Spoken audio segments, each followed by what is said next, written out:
बताते हैं कि ये जो पूरा खेल हुआ, जानकारी ये भी है कि जो आईपीएस पिता है उनकी एक तरह से प्रभाव का इस्तेमाल कैसे एयरपोर्ट पर करती थी हमने आपको बताया, लेकिन जब उनसे पूछताछ हुई तो उन्होंने क्या जवाब दिया सुनिए। उन्होंने बताया कि रन्या ने 4 महीने पहले आर्किटेक्ट जतिन हुकेरी से शादी की थी और रन्या अपनी शादी के बाद से हमसे मिलने नहीं आई।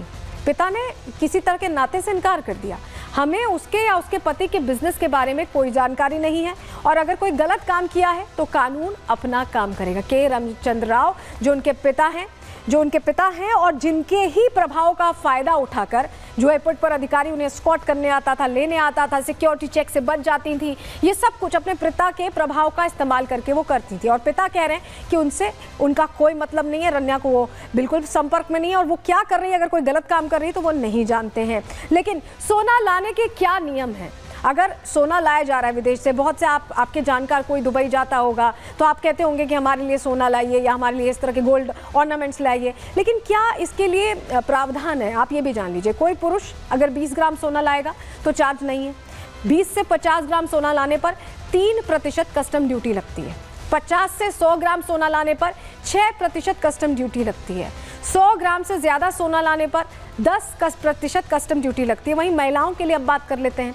महिलाओं के लिए 40 ग्राम तक सोना लाने पर पूरी छूट है, लेकिन 40 से जैसे ही बढ़ता है, 40 से 100 ग्राम सोना लाने पर 3% कस्टम ड्यूटी, उतनी ज़्यादा नहीं है एज़ कम्पेयर टू मेल्स। 100 से 200 ग्राम सोना लाने पर 6% कस्टम ड्यूटी और 200 ग्राम से ज़्यादा सोना लाने पर 10% कस्टम ड्यूटी है। ये वो नियम है जिसके तहत ही आप सोना ला सकते हैं। अगर आप ऐसे सोना लाएंगे तो आप पकड़े जाएंगे, कस्टम्स विभाग समझ जाएगा। और कस्टम्स विभाग ने वही ट्रेस किया जो पैटर्न फॉलो कर रही थी रन्या, कि एक ही तरह के कपड़े पहनकर वापस आना, उसके जरिए से ट्रेस किया गया। लेकिन भारत में सोना कहां कहां से लाया जाता है, तस्करी कर किस तरह से लाया जाता है, चलिए जानकारी आपको दे देते हैं।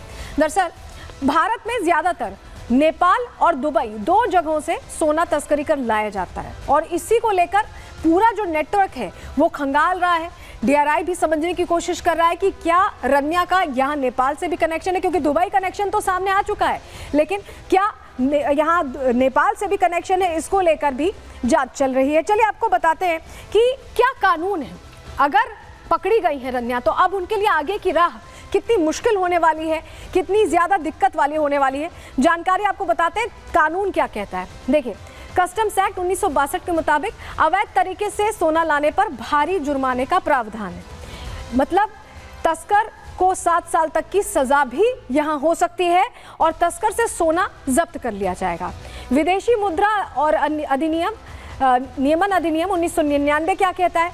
तस्करी को विदेशी मुद्रा का उल्लंघन मानता है और 1 साल की सजा और जुर्माने की सजा का प्रावधान है।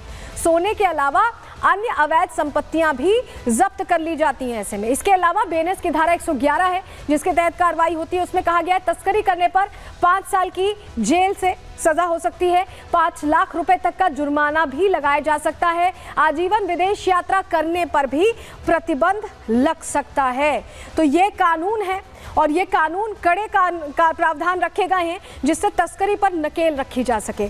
लेकिन जिस तरह से एजेंसियां एक्शन ले रही हैं, आखिर तस्करी कर क्यों लाया जा रहा है भारत में सोना, और इसको लेकर कार्रवाई कैसे हो रही है और कितना सोना है इस वक्त भारत में, तमाम सवालों का जवाब देती है रिपोर्ट। देखिए,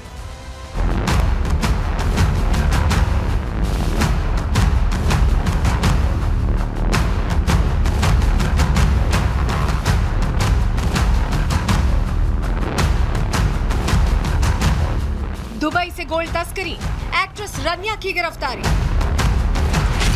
एक्टिंग बस ना, सोने की तस्करी का असली काम। सोना तस्करी करते हुए बेंगलुरु एयरपोर्ट पर पकड़ी गई एक्ट्रेस रन्या राव की गिरफ्तारी के बाद कई सवाल खड़े हो रहे हैं। सवाल इसलिए भी कि आखिर ऐसी कौन सी वजह है जिसने रन्या को गोल्ड तस्करी करने की ओर खींचा।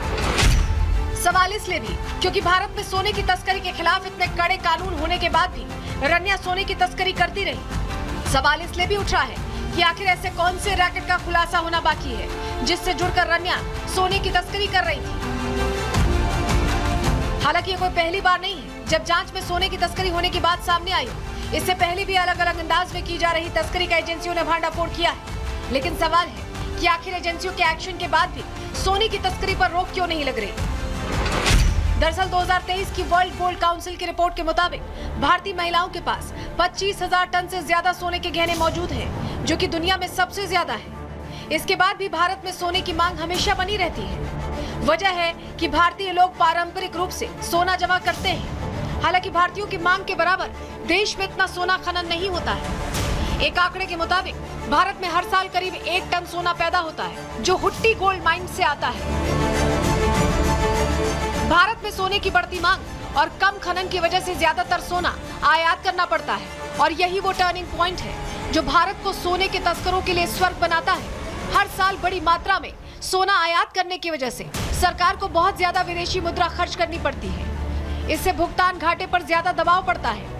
आसान शब्दों में कहें तो जब किसी देश में निर्यात से ज्यादा आयात होता है तो भुगतान घाटा बढ़ता है, और इसी से बचने के लिए सरकार सोने पर कस्टम ड्यूटी लगाती है, जिससे सोने की कीमतें तो बढ़ती हैं, लेकिन सोने की मांग भी कम नहीं होती, जो तस्करों के लिए सुनहरा मौका होता है। तस्कर ऐसे ही सोने की तस्करी करके कस्टम ड्यूटी बचा लेते हैं और फिर देश में सोना कम कीमतों में बेच देते हैं। और ऐसा ही कुछ हो रहा था रन्या राव मामले में। बाहर से सस्ता सोना खरीदकर देश में सस्ते में बेचा जा रहा था। यही वजह है कि कम समय में रन्या कई बार इंटरनेशनल फ्लाइट्स पकड़कर सोने की तस्करी कर रही थी। हालांकि अब नजर इस पर है कि आखिर दुबई से भारत सोना तस्करी कर ला रही रन्या के तार किस नेक्सस से जुड़े हैं। Bureau report, Republic Bharat.